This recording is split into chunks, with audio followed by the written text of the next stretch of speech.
stepping up to the podium for one supersized back down.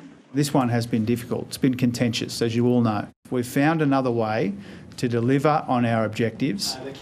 For 2 years, the Treasurer's tried and failed to gain support for plans to pare back generous superannuation tax concessions, resisting calls to change tack until now. Labor still plans to double the tax on earnings on super balances above $3 million, but it'll introduce a new higher tax rate for balances above $10 million. Caving to critics, those thresholds will now be indexed and new tax will no longer apply to unrealised gains on assets like properties that are held in a super fund. Today is indeed a humiliating day for the Treasurer, but it is a victory for common sense. Nearly 100,000 Australians will be affected, but at the same time, the government's boosting the super balances for 3 million more.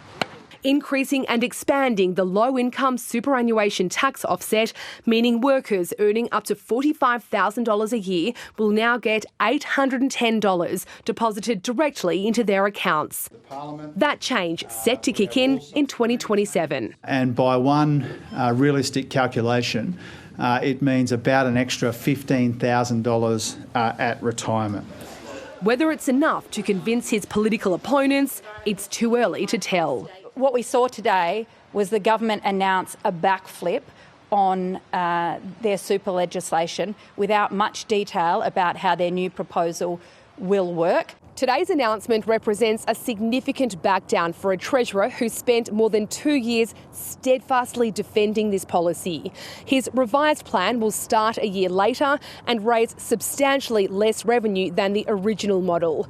But the changes have been applauded by high-profile internal critics, including former Labor Prime Minister Paul Keating.